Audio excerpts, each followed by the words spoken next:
আসসালামু আলাইকুম প্রিয় দর্শক, অন্য মঞ্চের আলাপচারিতায় আপনাদের সকলকে স্বাগত জানাচ্ছি। এই মুহূর্তে আপনাদের সামনে কথা বলতে এসেছি। সেনাবাহিনী কি উঠে যাচ্ছে, এই প্রসঙ্গটা নিয়ে আপনাদের সামনে এই মুহূর্তে কথা বলবো। সেনাবাহিনী উঠে যাচ্ছে, হ্যাঁ, তবে পুরোটা নয়, আংশিক। এবং কোন মুহূর্তে, যে মুহূর্তে আবারও সেনাবাহিনীর ম্যাজিস্ট্রেসি ক্ষমতা দিয়ে আবারও মাঠে থাকার একটা অনুমোদন দেওয়ার সময় এসছে। এই মাসের মাঝামাঝি সময়, আজকে 5 তারিখ আমরা কথা বলছি, 10-12 তারিখের মধ্যে একটা ম্যাজিস্ট্রেসি পাওয়ার জারি করতে হবে। সেটি জারি হবে কিনা সে ব্যাপারে সন্দেহ আছে।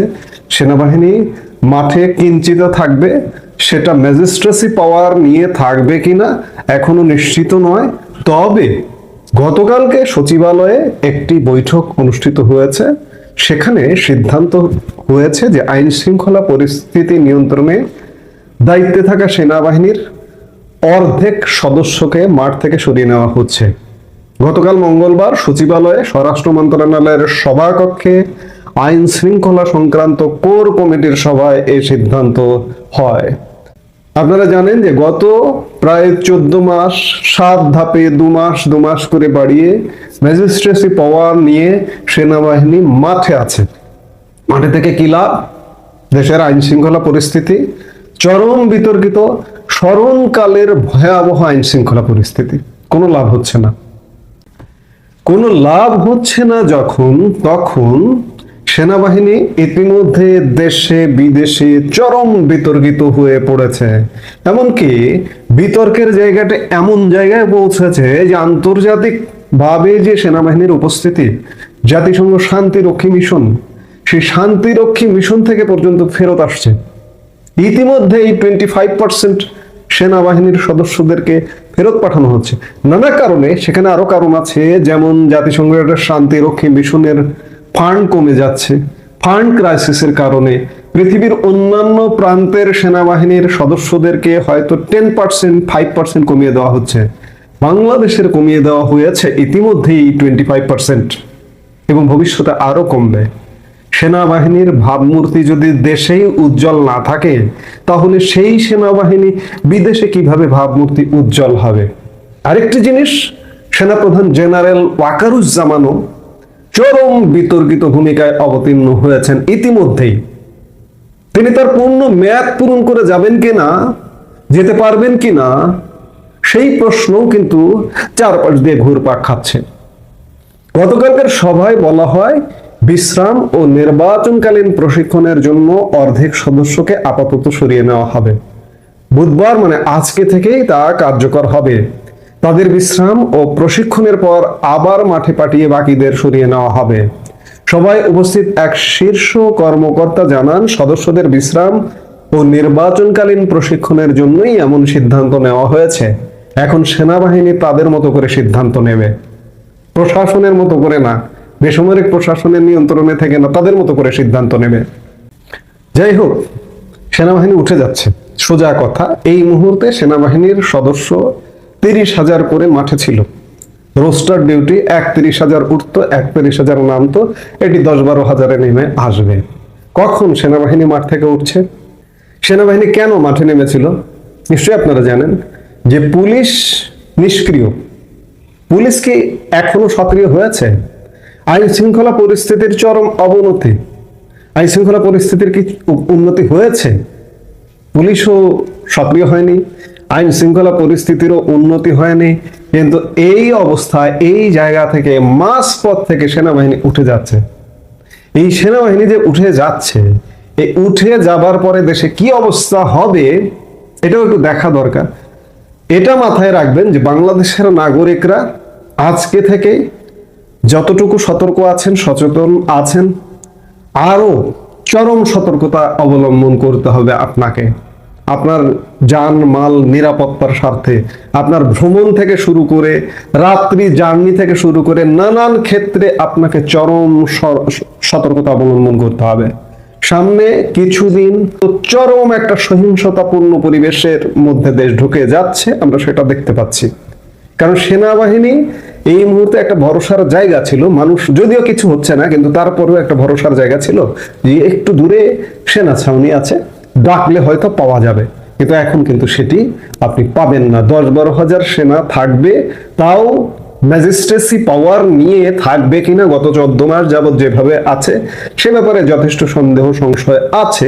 এটি 10-12 তারিখের দিকে বোঝা যাবে যে আবারও ম্যাজিস্ট্রেসি পাওয়ার নিয়ে 2 মাসের জন্য এটি জারি হলো কিনা। এমন সময় সেনাবাহিনী উঠিয়ে নেওয়া হচ্ছে যখন নির্বাচন কিন্তু ঘনিয়ে এসছে। তাহলে কি নির্বাচনটা হবে ভাই? আপনি কি মনে করেন? এই মুহূর্তে তো আইন শৃঙ্খলা পরিস্থিতি আরো টাইট রাখা দরকার, কিন্তু সেটি হচ্ছে না। সামনে বহুত খেলা আছে, খেলা অলরেডি প্রস্তুত, নানা রকম আলাপ আলোচনা শোনা যাচ্ছে। সেনাবাহিনী উঠে যাওয়ার পরে দেশের পরিস্থিতিটা তৈরি হবে, এই তৈরি হবার পরে একটা বিশেষ একটা কিছু হবে, ইউনূস সরকারের বিদায় হবে, একটা সরকার আসবে। সেই সরকার আসে, প্রতিটা ভিডিওতে বলছি, সেই সরকার এসে একটা সময় নেবে সবকিছু কন্ট্রোল করার জন্য, তারপরে নির্বাচন। ফেব্রুয়ারিতে নির্বাচন নয়, 1 বছর, কমপক্ষে 1 বছর সময় লাগবে। এখনকার মূল কথা হচ্ছে সেনাবাহিনী উঠে যাচ্ছে, এটা হচ্ছে বড় কথা, এবং এটা সুখের কথা না, এটা দুঃখের কথা। বাংলাদেশের বহু জানমালের ক্ষতি হবে আগামী কিছুদিন, সেটা দেখতে পাচ্ছি। কিন্তু দেখতে পেয়েও দেশি বিদেশি নানান চাপে সেনাবাহিনী উঠে যাচ্ছে। এবং এই যে 3 বাহিনী প্রধান যে কদিন আগে মোহাম্মদ ইউনূসের সাথে দেখা করলেন, এই দেখা করবার অন্যতম একটি বার্তাও ছিল যে সশস্ত্র বাহিনী মাঠে এভাবে থাকতে পারে না, দীর্ঘদিন বছরের অধিক হয়ে গেছে, কাজেই সেনাবাহিনী এখন উঠে যাবে। এবং পর্যায়ে আজকে সকালের ভিডিওতেই দেখেছেন তারেক রহমানের দেশে ফেরা এখনো পর্যন্ত নিশ্চিত নয়। সালাউদ্দিন সাহেব বলে দিয়েছেন যে তারেক রহমান সাহেব এখনো পর্যন্ত দেশে ফিরতে পারছেন না, মানে নভেম্বরে ফিরছেন না, ফিরবেন ডিসেম্বরে। আর তার আগেই ঘোষণা হয়ে গেছে প্রার্থী তালিকা। ব্যাপারটা কিরকম গোলমেলে না? আপনার কাছে তো মনে হয় নির্বাচনের তারিখ ঘোষণা হয়নি, নির্বাচন হবে কিনা তার ঠিক নেই। 1 সপ্তাহের মধ্যে রাজনৈতিক দলগুলোর ভেতরে একটা সমঝোতা করে তারপরে প্রধান উপদেষ্টাকে বললে তারপরে তিনি বল গড়াবেন। জুলাই সনদ নিয়ে 1 বছর, প্রায় 8 মাস ঐকমত্য কমিশনে কত কথা হলো, 8 মাসে যা হলো না 1 সপ্তাহে তা হয়ে যাবে। আর এর ভেতরেই এই প্রার্থী তালিকার ঘোষণা আসলো। কেন আসলো, এর পেছনে কি আছে, সেসব নিয়েই আজকের আলোচনা।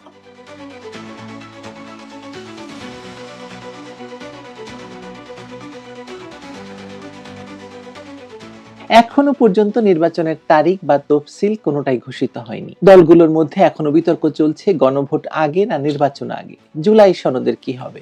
প্রধান উপদেষ্টা জরুরি বৈঠক ডেকে জুলাই সনদের বলটি রাজনৈতিক দলের কোর্টে ঠেলে দিয়েছেন। বলছেন 7 দিনের মধ্যে ঐকমত্যে না পৌঁছালে সরকার নিজেই সিদ্ধান্ত নেবে। 7 দিন? 8 মাসে হলো না, 7 দিনে হয়ে যাবে? এই ঘোষণার পর রাজনৈতিক অঙ্গনে মিশ্র প্রতিক্রিয়া। জামায়াত বলছে আলোচনায় রেফারির অভাব হতে পারে। এনসিপি বলছে সরকার দায় এড়াতে এই দায়িত্ব অন্যদের ঘাড়ে চাপিয়েছে। সরকারও বার্তা দিয়েছে সময় শেষ, এখন সিদ্ধান্ত নাও। এই টান অবস্থাতেই হঠাৎ বিএনপি তাদের মনোনয়ন প্রাপ্তদের তালিকা প্রকাশ করে দিল। যেন পুরো রাজনৈতিক মঞ্চে এক নতুন হিসাব খুলে গেল। বিএনপির এই চালটি ভালো এবং আমি প্রশংসা করছি, কিন্তু with salt, pinch of salt. BNP এবার 237 আসনে প্রার্থী ঘোষণা করেছে, বাকি আসন রেখেছে শরিকদের জন্য। দলের মহাসচিব জানিয়েছেন ঘোষিত আসনেও পরিবর্তন আসতে পারে, অর্থাৎ এটি চূড়ান্ত তালিকা নয়, প্রাথমিক তালিকা। আরেকটি আসবে যখন নির্বাচনের তফসিল ঘোষণা হবে তখন।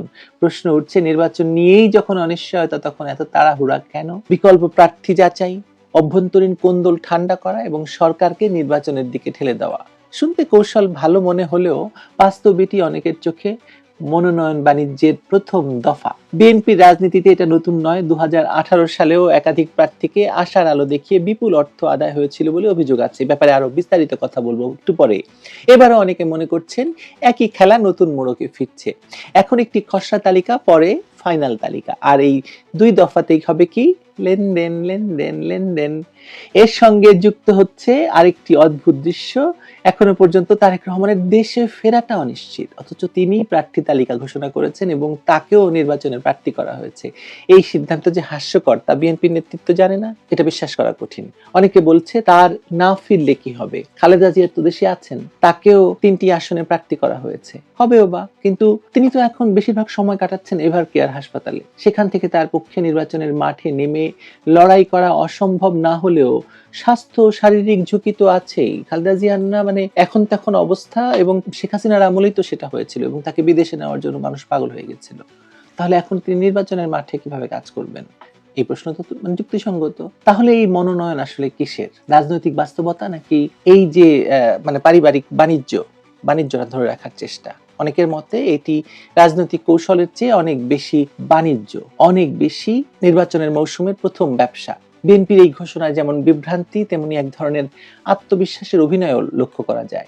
দলটি জানে নির্বাচন হবে কিনা সেটা এখনো পরিষ্কার নয়, কিন্তু প্রার্থী ঘোষণা দিয়ে তারা দেখাতে চায় আমরা প্রস্তুত, সরকার যেন পিছিয়ে না যায়। এটাকে কেউ বলছেন রাজনৈতিক চাপ, কেউ বলছেন একটা মনস্তাত্ত্বিক খেলা। কিন্তু বাস্তবতা হলো বিএনপি নিজেই তো এখন চাপে।